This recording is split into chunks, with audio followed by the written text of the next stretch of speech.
Assalamualaikum warahmatullahi wabarakatuh. Jumpa lagi kita dalam perkuliahan komunikasi politik. Pada hari ini kita sudah sampai kepada materi yang keempat untuk pertemuan yang kelima. Jadi pada hari ini kita akan membahas tentang pesan komunikasi politik. Adapun tujuan pembelajaran yang akan kita capai pada hari ini, setelah mendengarkan materi ini, diharapkan mahasiswa bisa memahami dan menjelaskan kembali, yaitu mengenai topik kita pada hari ini tentang pesan komunikasi politik, sehingga diharapkan mahasiswa yang pertama bisa menjelaskan pengertian pesan komunikasi politik, yang kedua menjelaskan jenis-jenis pesan politik, yang ketiga menjelaskan bentuk pesan politik, yang keempat menjelaskan isi pesan politik, dan yang kelima menjelaskan ragam pembicaraan politik.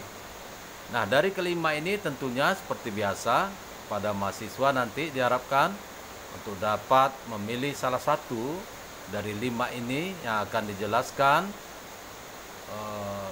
dengan bahasanya sendiri, dengan pemahamannya sendiri setelah memahami materi yang disampaikan pada pertemuan perkuliahan kali ini.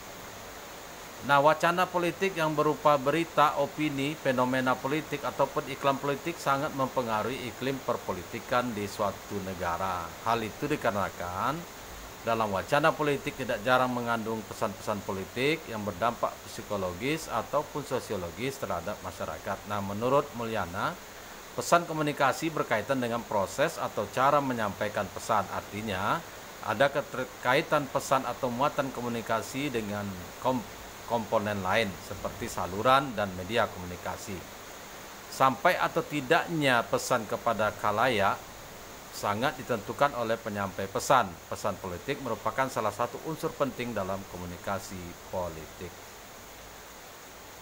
Pengaruh pesan terhadap khalayak sangat dipengaruhi oleh komunikator, bentuk layout, jenis huruf, warna tulisan, dan lainnya. Pesan yang sama dapat menimbulkan pengaruh berbeda apabila disampaikan oleh orang yang berbeda. Begitu juga saluran dan media komunikasi yang digunakan dapat mempengaruhi penyampaian pesan.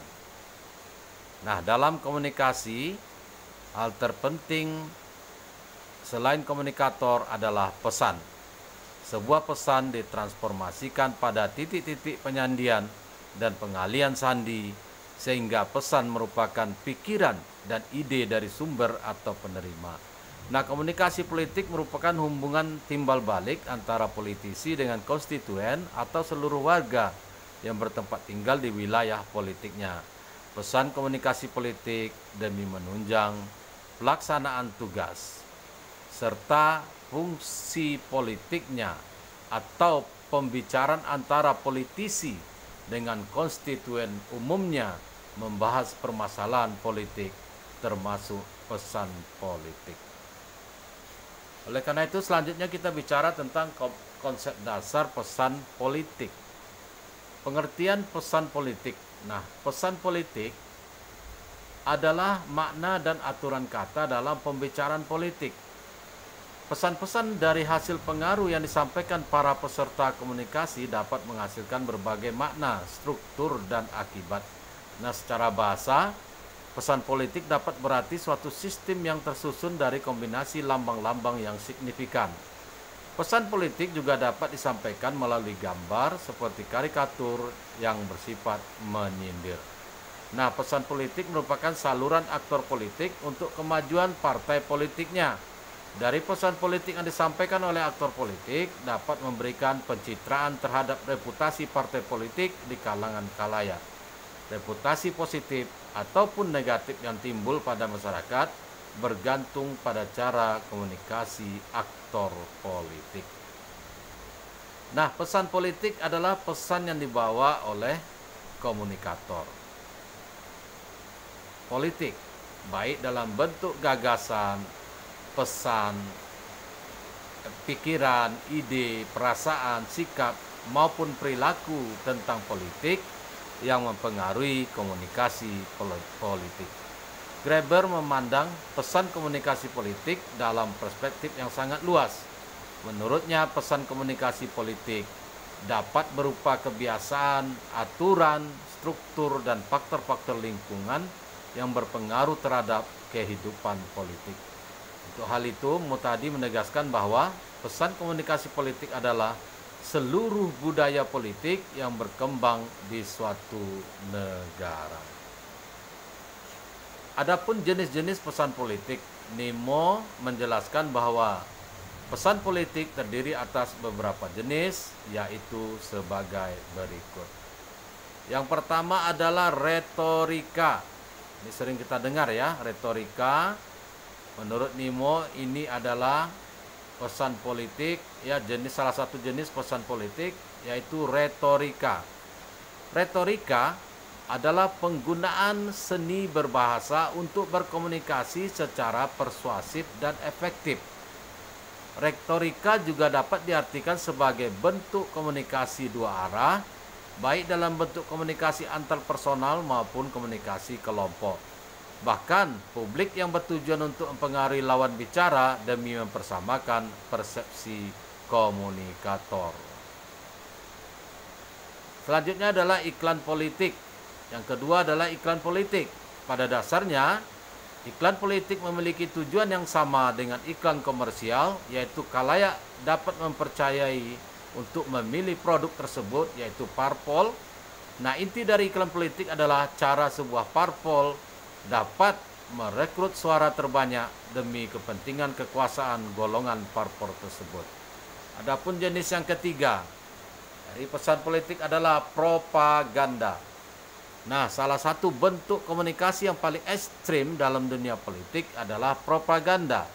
Pesan yang disampaikan dalam kegiatan ini bersifat terus-menerus demi menciptakan sebuah opini publik yang baru dan diharapkan menjadi kuat sehingga khalayak dapat dikendalikan oleh pemberitaan yang disampaikan oleh komunikator pesan tersebut.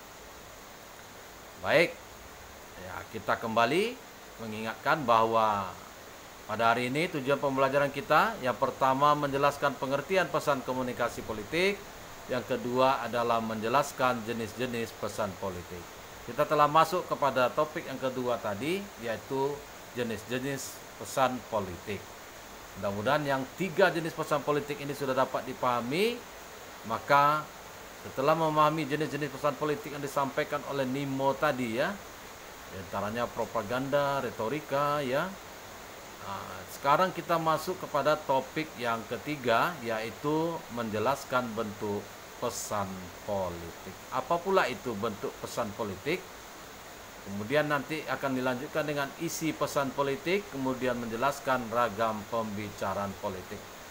Sekarang apa itu yang dimaksud dengan bentuk pesan politik? Baik, kita lanjutkan.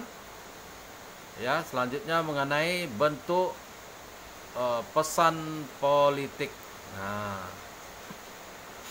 ada 2 bentuk sebenarnya pesan politik itu, ya, yaitu sebagai berikut. Yang pertama adalah pesan verbal.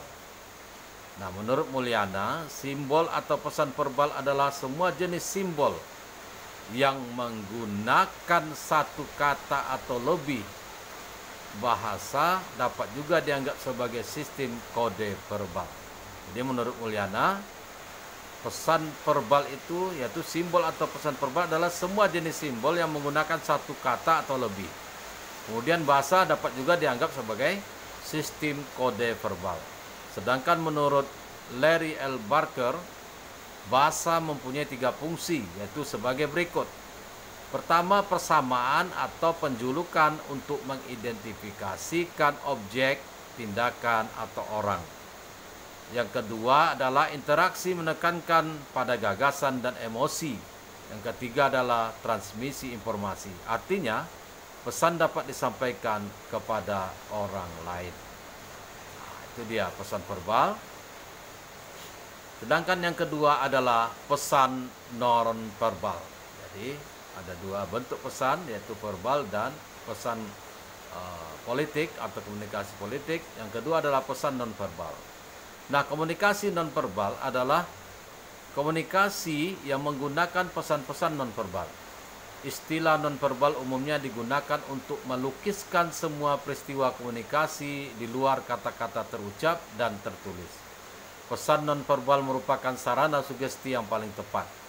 Ada situasi komunikasi yang menuntut kita untuk mengungkapkan gagasan dan emosi secara tidak langsung. Sugesti ini menyarankan sesuatu kepada orang lain secara implisit. Nah, berkaitan dengan hal tersebut, maka Delge Leaders menyebutkan bahwa ada 4 alasan bahwa pesan nonverbal sangat signifikan, yaitu sebagai berikut. Yang pertama, faktor-faktor nonverbal sangat menentukan makna dalam komunikasi interpersonal. Ketika berkomunikasi tatap muka, kita banyak menyampaikan gagasan dan pikiran melalui pesan-pesan nonverbal. Yang kedua, perasaan dan emosi lebih cermat disampaikan melalui pesan nonverbal daripada pesan verbal. Yang ketiga, pesan nonverbal menyampaikan makna yang relatif bebas dari penipuan, distorsi, dan kerancuan. Pesan nonverbal jarang dapat diatur oleh komunikator secara sadar. Yang keempat, pesan nonverbal mempunyai fungsi metakomunikatif yang sangat diperlukan untuk mencapai komunikasi yang berkualitas tinggi. Fungsi metakomunikatif artinya memberikan informasi tambahan yang memperjelas maksud dan makna pesan. Nah, ini sangat penting sekali ya. Bentuk komunikasi, pesan komunikasi, yaitu komunikasi politik, yaitu pertama pesan verbal, yang kedua pesan verbal. Nah, ada 4 kata The Leaders, ya, ada 4 alasan bahwa pesan nonverbal sangat signifikan. Ya, sudah disebutkan tadi betapa pentingnya pesan-pesan nonverbal. Selanjutnya kita masuk kepada tujuan pembelajaran kita yang keempat, yaitu isi pesan komunikasi politik. Ya, tujuan pembelajaran kita yang keempat yaitu isi pesan politik, kemudian kita tutup nanti dengan ragam pembicaraan politik. Baik, apa itu isi pesan komunikasi politik? Ya, apa itu pesan komunikasi politik? Ya, pada kenyataannya isi pesan politik lebih banyak menggunakan media daripada menggunakan komunikasi publik, kampanye atau orasi. Ya, pada kenyataannya isi pesan politik lebih banyak menggunakan media daripada menggunakan komunikasi publik, kampanye atau orasi. Isi pesan politik juga berkaitan dengan agenda setting media, pesanan kelompok atau golongan tertentu. Jadi ada kaitannya dengan teori-teori komunikasi, terutama agenda setting media ya. Nah, dalam hal ini sebuah propaganda juga dapat bermain di dalamnya untuk membentuk persepsi baru di mata publik sehingga dapat mempengaruhi proses kesuksesan sebuah parpol dalam bersaing merebut suara menuju jalan kekuasaan. Nah, menurut Rokhayat Harun dan Sumarno, isi pesan komunikasi politik terdiri dari ada 3. Pertama, seperangkat norma yang mengatur lalu lintas transformasi pesan. Yang kedua, panduan dan nilai-nilai idealis untuk mempertahankan serta melestarikan sistem nilai yang sedang berlangsung. Yang ketiga, metode dan cara pendekatan untuk mewujudkan sifat-sifat integratif bagi penghuni sistem. Nah, demikianlah isi pesan komunikasi politik. Kita masuk kepada topik yang terakhir, yaitu tentang pembicaraan politik. Mudah-mudahan ya, yang ketiga tujuan pembelajaran tadi sudah dapat dipahami. Tujuan pembelajaran tadi sudah dapat dipahami ya. Yang 1, 2, dan 3, yaitu menjelaskan pengertian pesan komunikasi politik, menjelaskan jenis-jenis pesan politik, menjelaskan bentuk pesan politik, dan tadi sudah masuk menjelaskan isi pesan politik, dan yang terakhir akan kita tutup dengan menjelaskan ragam pembicaraan politik. Secara singkat saja kita bahas mengenai ragam pembicaraan politik ini ya.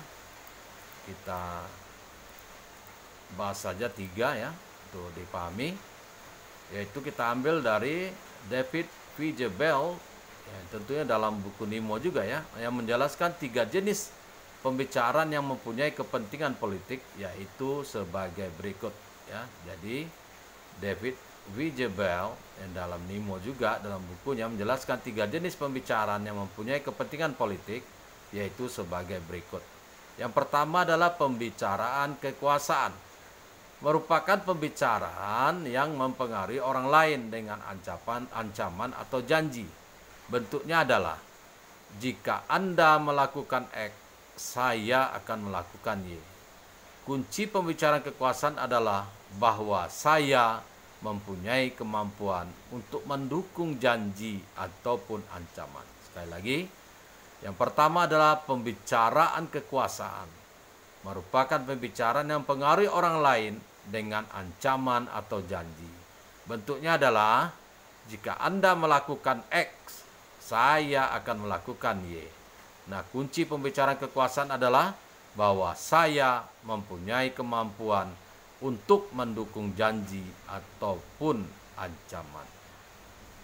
Yang kedua, pembicaraan pengaruh, merupakan pembicaraan yang mempengaruhi orang lain dengan nasihat, dorongan, permintaan, dan peringatan. Bentuknya adalah, jika Anda melakukan X, maka akan terjadi Y. Jika Anda melakukan X, maka yang akan terjadi adalah Y. Kunci pembicaraan pengaruh adalah cara pembicara berhasil memanipulasi persepsi atau pengharapan orang lain terhadap kemungkinan mendapat untung atau rugi.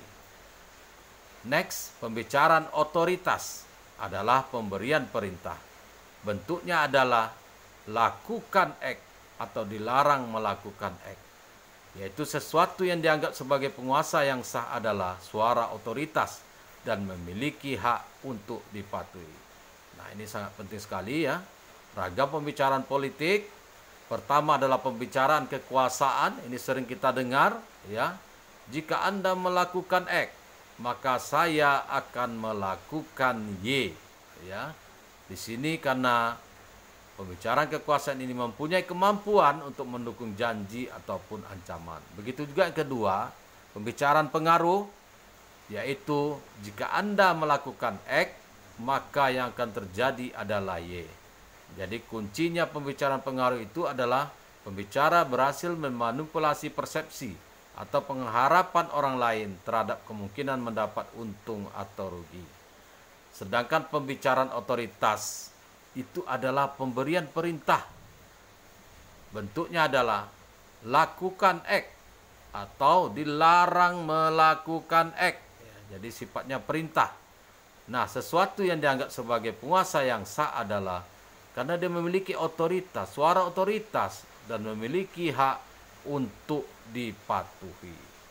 Baik, setelah kita mempelajari sedikit banyaknya tentang pesan komunikasi politik, tentu diharapkan kita semua bisa memahami, menghayati ya, dan bisa kembali menjelaskan apa materi yang telah disampaikan walaupun singkat, memberikan makna yang sangat besar, sehingga di akhir pembelajaran ini kita semua dapat menjelaskan tujuan pembelajaran ini, baik menjelaskan pengertian pesan komunikasi politik, menjelaskan jenis-jenis pesan politik, menjelaskan bentuk pesan politik, menjelaskan isi pesan politik, dan menjelaskan ragam pembicaraan politik. Bagaimana biasa, silakan ya, dikerjakan dengan sebaik-baiknya, dikerjakan di sebuah kertas ya, di selembar kertas double folio, tulisan tangan. Silakan kembali dipilih salah satu tujuan pembelajaran ini dan kemudian Anda sampaikan apa yang Anda pahami tentang salah satu tujuan pembelajaran ini dengan tentunya menggunakan bahasanya sendiri, bahasa pemahamannya terhadap materi yang sudah kita sampaikan pada pertemuan kali ini. Mudah-mudahan apa yang disampaikan ini, materi yang keempat, pertemuan yang kelima tentang pesan komunikasi politik ini dapat dipahami dan bermanfaat. Sampai jumpa pada kesempatan materi yang akan datang. Tutup dengan wabillahi taufik hidayah. Assalamualaikum warahmatullahi wabarakatuh.